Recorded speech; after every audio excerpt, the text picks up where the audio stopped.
Hello there. आप सभी का स्वागत है हिंदी डार्केस्ट फैक्ट्स की एक नई वीडियो में। एंड मैं आप सभी को बताने जा रहा हूँ आज एक और किस्सा, एक केस जो कि डार्क वेब से रिलेटेड है और इंटरनेट वर्ल्ड की हिस्ट्री में सबसे ज़्यादा खतरनाक केसेस में से एक है। वीडियो शुरू होने से पहले मेरी आप सभी से सिर्फ एक ही गुजारिश रही है कि प्लीज़ मेरे चैनल को सब्सक्राइब करना, क्योंकि इससे मुझे मोटिवेशन मिलता है और ऐसी वीडियोस बनाने का जो कि इंटरनेट की नॉलेज आप सभी को प्रोवाइड करती है। प्लस मेरा चैनल बेस्ड है dark web stories, mystery box unboxing and internet से रिलेटेड जितनी भी नॉलेज है जो कि क्रीपी स्टफ को रिसेंबल करती है और डार्क चीज़ों के ऊपर इन्फॉर्मेशन देती है, उन सब पे। तो अगर आप सभी को भी इन सब चीज़ों में इंटरेस्ट है तो प्लीज़ मेक श्योर कि आप सभी सब्सक्राइब करें एंड बेल आइकन को ज़रूर दबाएं ताकि आप सभी को कोई भी मेरी वीडियोस का नोटिफिकेशन मिस ना हो। इंस्टाग्राम एंड फेसबुक मेरा हिंदी डार्केस्ट फैक्ट्स के नाम से होगा, तो जाओ जाके लाइक एंड फॉलो करो अभी के अभी। मेरे ऑफिशियल डिस्कॉर्ड के सर्वर का लिंक भी आप सभी को डिस्क्रिप्शन में मिल जाएगा, तो जाके अभी ज्वाइन करो। एंड अब हम बढ़ते हैं आज के टॉपिक की तरफ।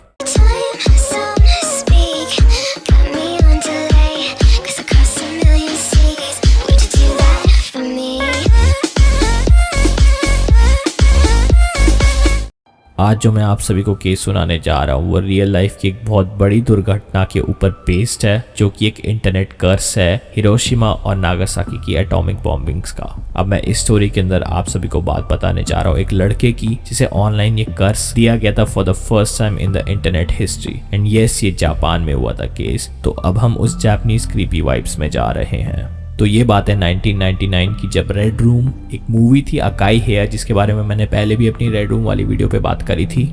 अगर आप सभी को रेड रूम्स के बारे में जानना है तो आप सभी को वो वीडियो आई बटन में मिल जाएगी। तो उस मूवी के बाद से इंटरनेट की दुनिया में ऐसी अजीबोगरीब वीडियोस का ट्रेंड बहुत ज़्यादा बढ़ने लग गया था। इवन दो तब के टाइम पे सरफेस वेब के अंदर ही डार्क वेब होता था। यस, बहुत सारी ऐसी चीज़ें थी जो सरफेस वेब के अंदर ही मिल जाती थी एंड तब डार्क वेब का टॉर ब्राउजर से कोई लेना देना नहीं था। तब के टाइम पे इंटरनेट एक्सप्लोरर पे ये सब चीज़ें होती थी जापान की वेबसाइट्स में। एंड तभी ये कर्स इंटरनेट की दुनिया में, हम जिसे कहते हैं रेड रूम कर्स, उस नाम से पॉप अप होने लग गया लोगों की स्क्रीन पे।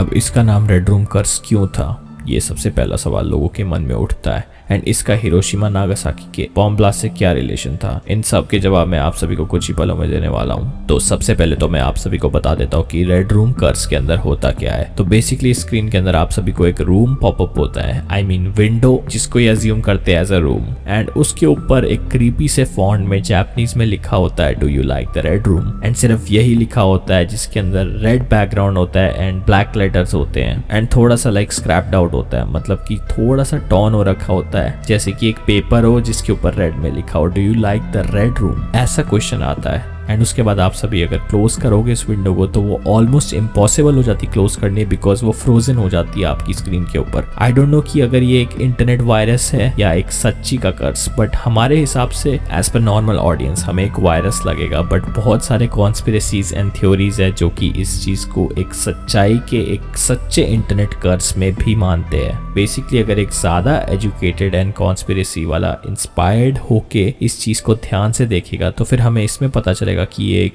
एक्चुअल वायरस नहीं है पर एक कर्स टाइप का है। बिकॉज उसके बाद आप सभी के साथ ऐसी एबनॉर्मल चीजें होने लग जाती है जो कि आपको फिजिकली हर्ट कर सकती है।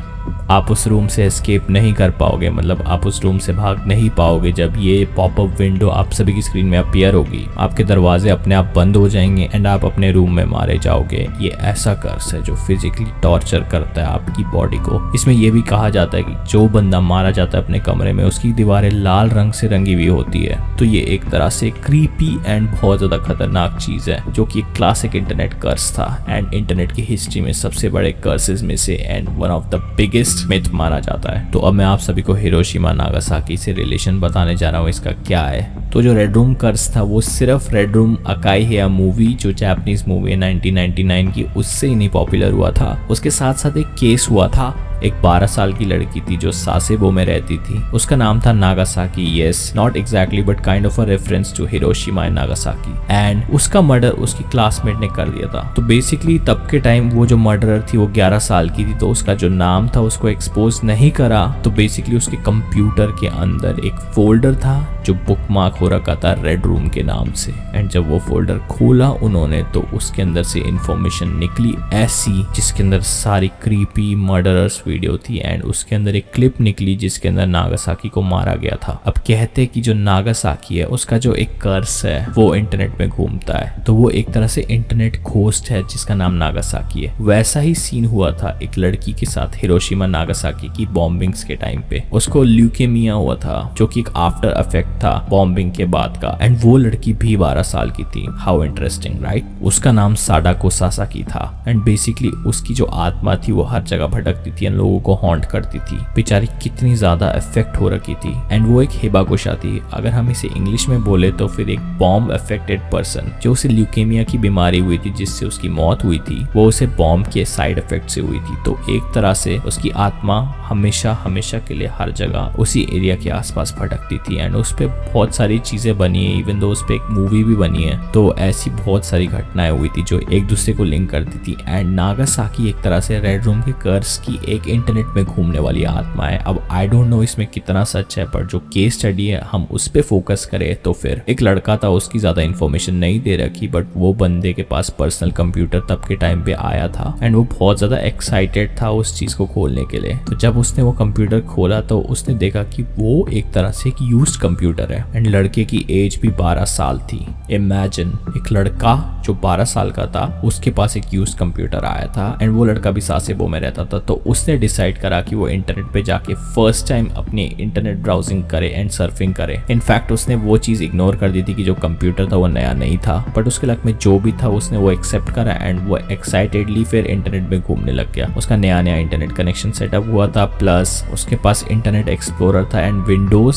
आई गेस 99 था या एक्सपी था, I am not sure about it. But ये बात 2 साल बाद की है उस जापानीज कर्स की जिसे हम कहते हैं रेड रूम कर्स। तो बेसिकली वो सर्फिंग करने लग गया नॉर्मली जैसे कि लोग करते हैं एंड उसने बहुत सारी वियर्ड चीजें देखना शुरू कर दिया। मतलब कि वहां पर तब के टाइम पे टेररिस्ट वाली वीडियोस बहुत ज्यादा फेमस होती थी 2000s में, तो उसने वो सब चीजें तो सर्फ कर लिया एंड उसके बाद क्रॉस आउट कर लिया। तो उसे वही वाला बुकमार्क्ड फोल्डर मिला जिसके ऊपर लिखा हुआ था रेड रूम। यस, ये बहुत ज्यादा क्रीपी बात थी, पर वो इस चीज से अवेयर नहीं था बिकॉज वो 12 साल का था एंड उसे आसपास की जितने भी न्यूज हो रखी जिसके अंदर ये सब वियर्ड केस हो रखे हैं उसमें उसे बिल्कुल इंटरेस्ट था ही नहीं। बिकॉज एक 12 साल के बच्चे का फोकस आसपास की न्यूज में तो होगा नहीं, पर जो नया कंप्यूटर आया उसको एक्सप्लोर करने का ही होगा एंड इंटरनेट की दुनिया में जाने का। तो जैसे ही उसने उस फोल्डर को खोला तो उसमें वही वाली वीडियो आ गई। अब आई डोंट नो कि ये कंप्यूटर उसके पास कहाँ से आया, पर ये एक्चुअल में नागासाकी की क्लासमेट का कंप्यूटर था जिसके अंदर ये वीडियो सेव थी। आज तक ये बात मुझे पता नहीं चली कैसे हुई है, बट उसके बाद उसने जब वो वीडियो चलाई तो उस वीडियो के अंदर नागासाकी का मर्डर होते हुए दिखा रखा था और वो इतनी गंदी तरह ब्रूटली मार रखा था उस लड़की को चेयर पे बैठा के कि मैं आप सभी को एक्सप्लेन भी नहीं कर सकता। उस चीज को देखकर वो 12 साल के बच्चे का दिमाग बहुत ज्यादा खराब हो गया एंड वो बहुत ज्यादा डर गया एंड अचानक से सडनली उसकी वहां पर नीचे एक विंडो पॉपअप हुई जो कि आप सभी मेरी स्क्रीन में देख सकते हैं। जी हाँ, इस तरह की कुछ विंडो पॉपअप हुई एंड उसके ऊपर वही वर्ड लिखा था। अब लड़के को समझ नहीं आया कि रेड रूम का क्या मतलब होता है, पर उसके बाद वो बच्चा मर गया एंड पुलिस ने जब इन्वेस्टिगेट करा तो उसकी बॉडी पे इतने ज्यादा स्कार्स एंड टॉर्चरस टूल्स चला रखे थे ऐसा लग रहा था, प्लस उसका कमरा पूरा लाल रंग से रंगा हुआ था।